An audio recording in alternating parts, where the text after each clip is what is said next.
entraremos agora no volume 3, terceira edição de 88, do PNA, falando a respeito de controlabilidade, tá ok?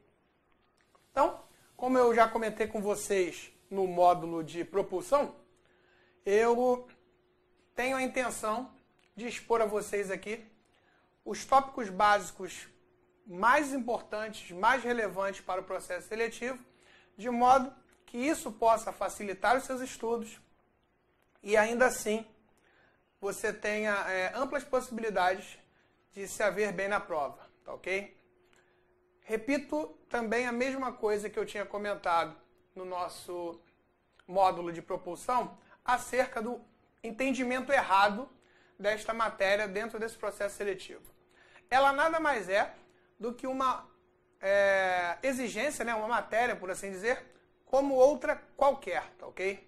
Então, ela não tem nada de extraordinário, ela não tem nada de mitológica, ela não é alguma coisa de outro mundo, ela não pede que você tenha profundo conhecimento de matemática, ela não pede que você tenha profundo conhecimento de cálculo, de integral, derivada e etc.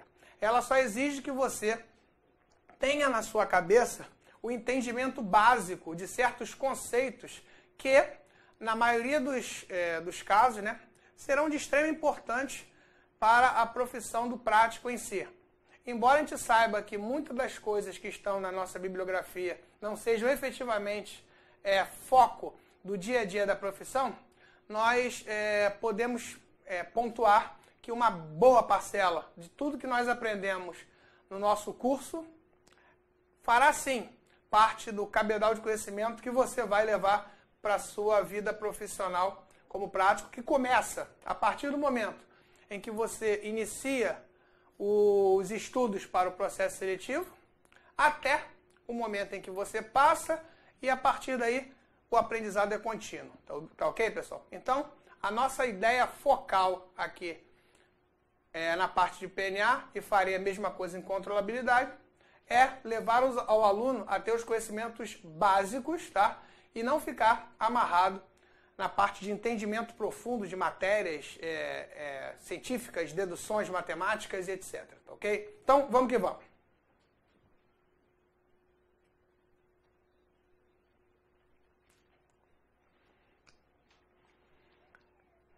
Como todas as minhas aulas, né, eu sempre gosto de começar dando algum tipo de incentivo para os meus alunos. E uma das coisas que eu acho bem bacana que nós temos na cabeça é justamente isso. Muitas pessoas irão falar para vocês, somente para você agora, que está sentado estudando, seja no final de semana, seja num domingo, seja no horário de descanso de muitos, muita gente vai chegar para você e vai falar que você está gastando o seu tempo, que você não tem condições, que isso daí é um processo seletivo para pessoas que já são da área, que é preciso estudar mais de 20 anos para você conseguir passar, e que, na verdade, é muito melhor você ficar no status quo, que já vive, né, indo para as suas baladas, suas festas, né, ficar o tempo inteiro futucando aplicativo da internet, ficar futricando a vida dos outros em rede social, etc. Não, você tem a possibilidade de fazer o seu próprio destino, de traçar o seu próprio caminho, tá? E aí, pega uma parte aí do filme Matrix, em que um dos protagonistas mostra para o personagem principal que ele poderia ficar dormindo, adormecido naquele estado de latência, sem se preocupar com nada e considerando que tudo era lindo e maravilhoso e que não existia um mundo novo lá fora. Ou ele poderia tomar a pílula vermelha e ver a realidade como ela é. Espero que você tome a pílula vermelha, porque a realidade você vai passar, você tem condição de passar. Você, assim como outros que estão nessa profissão, que eram médicos, que eram dentistas, que eram engenheiros, que eram advogados, eles também acreditaram, tomaram a pílula vermelha e hoje provam que é possível sim passar, desde que o seu empenho seja máximo, tá ok? Então isso é importante a gente salientar. Então, pílula vermelha para você, moçada. Vamos seguindo. Aqui, nessa foto, nós vemos aí um navio de guerra fazendo uma manobra no mar, em que ele praticamente faz um 360, poderíamos dizer, né? Ele faz um círculo de giro no mar, é uma manobra bem bonita. E isso daí tem aspectos básicos que são muito relevantes para a sua preparação para os estudos e até mesmo para a sua preparação para a profissão, tá ok? Então, isso daí é o que acontece com o navio, olhando na vista superior, que faz um círculo de giro, tá ok? Seguindo. O que nós vamos abordar nesse capítulo 3, nesse volume 3, perdão?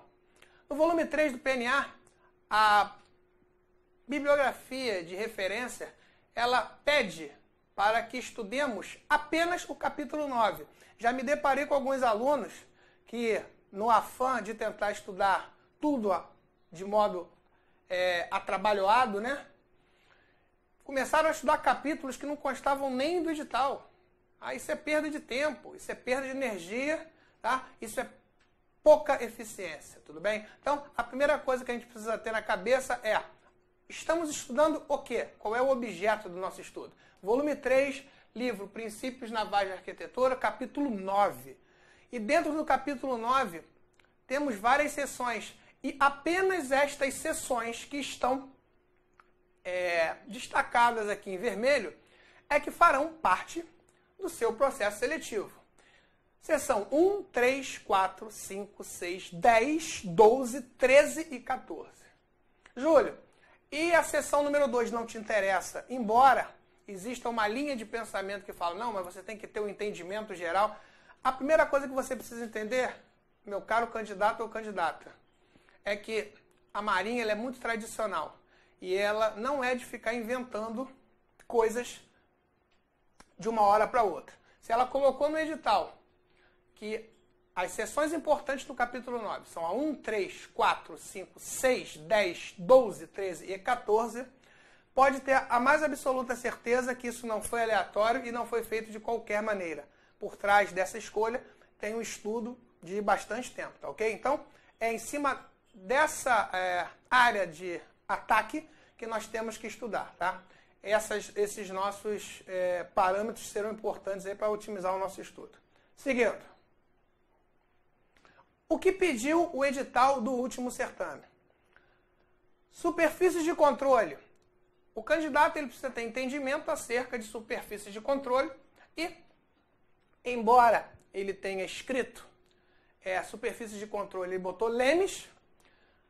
O conceito de superfícies de controle é muito mais amplo do que isso, tá? Sendo que o leme, com certeza, é uma das superfícies de controle mais comuns, mais triviais que nós conhecemos no mundo marítimo, tá? Então, em cima disso, na superfície de controle, falando de lemes, o edital pede, né, a respeito da geometria do leme, princípio de sustentação e arrasto, forças e momentos do leme, princípio de escoamento em torno do leme, influência da razão de aspecto do leme, diferenças de atuação entre o leme de uma estrutura fixa e um do tipo flap, influências na forma do casco na ação do leme, tá ok? Então, ao longo do nosso estudo, a gente vai verificar uma das principais coisas do nosso entendimento é que saibamos, de uma vez por todas, que o leme não guina o navio. E agora você ficou confuso, né? Júlio, você tá ficando meio incoerente, né? Como é que você falou que o leme não guina o navio? Não, é exatamente isso que eu falei. O leme não guina o navio. Tá? Porque se você fosse imaginar o tamanho do navio em relação ao tamanho do leme, fica meio esquisito e você acreditar fielmente que é o leme que guina o navio. Na verdade, o leme desequilibra o fluxo de água que passa através do casco simétrico, na maior parte, né, de um navio, e este desequilíbrio faz com que o navio guine, tá ok? E a gente vai ver isso também nos nossos estudos. Ótimo, pessoal. Seguindo. O edital também falou a respeito de controlabilidade do navio. Ele fala sobre estabilidade de governo, manobras padrão, ou também chamado de Master Trials, que são as provas de mar, considerando aí o vocabulário do jargão naval, estabilidade e controle do navio, análise da habilidade do governo da embarcação, acelerações para avante e para ré, parar o navio, distâncias e relações entre tempos e velocidade para se parar o navio, parar um navio que tem uma ampla liberdade para guinar, a manobra de rudder cycling, efeitos e características da máquina e sua dinâmica na guinada, a manobra de coasting, equipamentos auxiliares para se parar o navio, efeitos do ambiente, né? Já estamos familiarizados, ventos, correntes, ondas, e estabilidade de governo com efeitos do ambiente inteirando, sendo que há ainda a interação do navio com águas rasas, bancos de areia ou margens, canais estreitos e, por fim, com outros navios da mesma forma. Tudo bem? Então, é isso que nós compartilharemos informação aqui com vocês nesse nosso módulo de controlabilidade. Mais uma vez, pessoal, não é nem um pouco a minha intenção que vocês saibam essa matéria em termos de engenharia. Eu quero sim que você entenda tudo o que está sendo explicado aqui em termos básicos. E você tem que levar isso, independente da área em que você atua, independente de qual é a sua profissão, você tem que levar isso que eu explicar aqui, tá? Para algo mais familiar ao que você já faz. Tá? Se você é dentista, pedreiro, engenheiro, economista, você tem que buscar, dentro do seu conhecimento prévio, ferramentas que permitam que você possa fazer um paralelo entre os conceitos básicos que estão aqui e o que você já tem no dia a dia do seu mundo profissional. Garanto para vocês que vai ficar muito mais fácil de vocês reterem as informações. Introdução. Primeira coisa que nós temos que ver é esse conceito, que é o conceito de controlabilidade. A controlabilidade engloba todos os aspectos de regulação da trajetória do navio, velocidade e orientação. Tá? Isso também pode ser visto quando a embarcação move-se em águas restritas, que vai ser uma parte destas nossas aulas em que eu darei muita ênfase, principalmente aos aspectos hidrodinâmicos que ocorrem. Ok? E aí, eu coloquei aqui para você também que o livro nos mostra que a controlabilidade inclui, mas não esgota, o quê? Partida de motores, guiagem, tá? Guinada, desaceleração, parada, movimento para ré e, no caso dos nossos submarinos, o mergulho. Tá? O estudo da controlabilidade ele vai ser dividido em 3 áreas distintas. Então, cuidado aqui. Para a sua prova, você tem que levar que o livro do PNA reporta que a controlabilidade inclui o quê? Estes aspectos que estão em vermelho no nosso slide. Porém, agora, quando nós estivermos falando de áreas distintas, o PNA coloca que existem 3 áreas distintas quando estamos falando de quê? Falando de controlabilidade. Vamos dar uma olhada que áreas são essas?